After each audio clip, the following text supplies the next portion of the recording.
We parked on the east side of the canyon, where the main hiking trail begins. The path is mostly flat and easy to follow, but it can get a bit rocky and muddy in places, so good shoes definitely help. Along the way, the views start opening up, and you'll get your first glimpse of the incredible basalt walls before arriving at the heart of the canyon.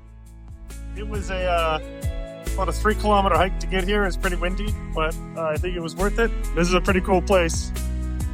Worth the hike. See if I can get down there.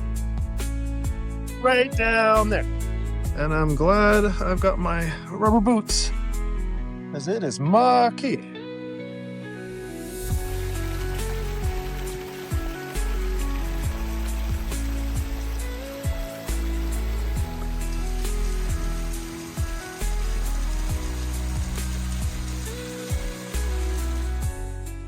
One of the most striking features is the turquoise color of the river.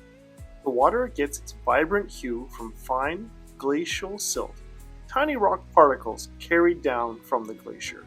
When the sunlight hits the water, these particles reflect a bright, milky green color that looks almost unreal, creating one of the most unique and photogenic landscapes in Iceland.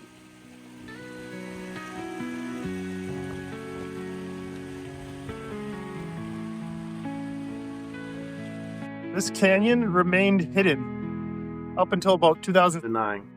It was fully submerged underwater, and it didn't reveal itself until they built a dam which held back some water, and then this place was discovered. And now it's a tourist hotspot all over the Instagram.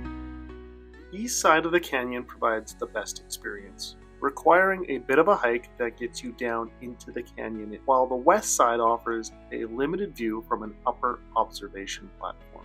It is easy to see why this place has become one of Iceland's most talked about new wonders. From the towering basalt walls to the turquoise river below, the canyon is unlike anywhere else in the country. What was once hidden for centuries is now a must-see for travelers willing to take the hike.